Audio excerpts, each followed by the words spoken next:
We really focused on the geography for this project as sort of a constant in the culture of North Adams. This is, of course, the Greylock School.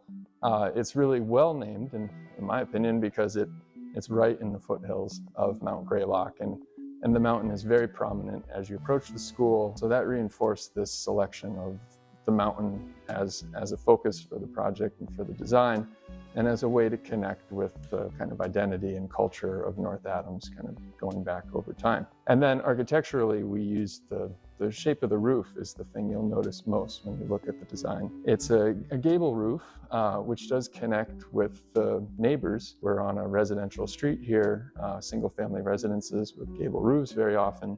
It's faceted in a way, and it starts to recall kind of the slabs you'll find when hiking up on the mountains, and the building sort of comes to a peak. That's kind of how we connected it in a way that hopefully our students will be able to recognize, and that's how the design works. It's not a massive building in the neighborhood. It's scaled to resemble, in a way, the single-family residential along Phelps Avenue. This is important to blend in with the neighbors, but it's also important when you think about the students approaching the school, that it looks like something familiar. It's not a big, massive chunk of a building. It wants to be very approachable and accessible. It's a little more of a community-scaled entrance at the end of the day.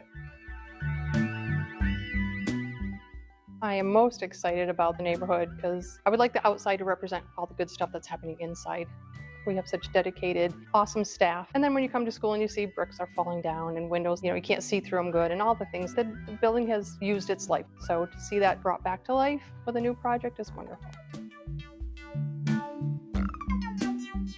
We understand the courtyard at Greylock is loved and used by students in the school. It has a turtle pond in it. We are planning to relocate those turtles into our new courtyard. It's right between the pre-K and kindergarten classrooms, and the media center and the music room open up onto it. And so we think it's a great resource. It's a great opportunity for students at this age to get outside and apply some of this natural science kind of learning that they're doing already at a very young age. I'm hoping it brings more young families to the neighborhood. I'm hoping it brings some more pride in the neighborhood of having a nice building and something to be proud of. And I mean, let's face it, it's a big commitment on the taxpayers. It's a big commitment for everybody, but it's going to tell the world in our little space that we're willing to invest in the youngest of the young. And it builds community for our city. People, who don't have children that go here can be proud of the building that we're making for the children that do come here. And they're going to be the adults someday.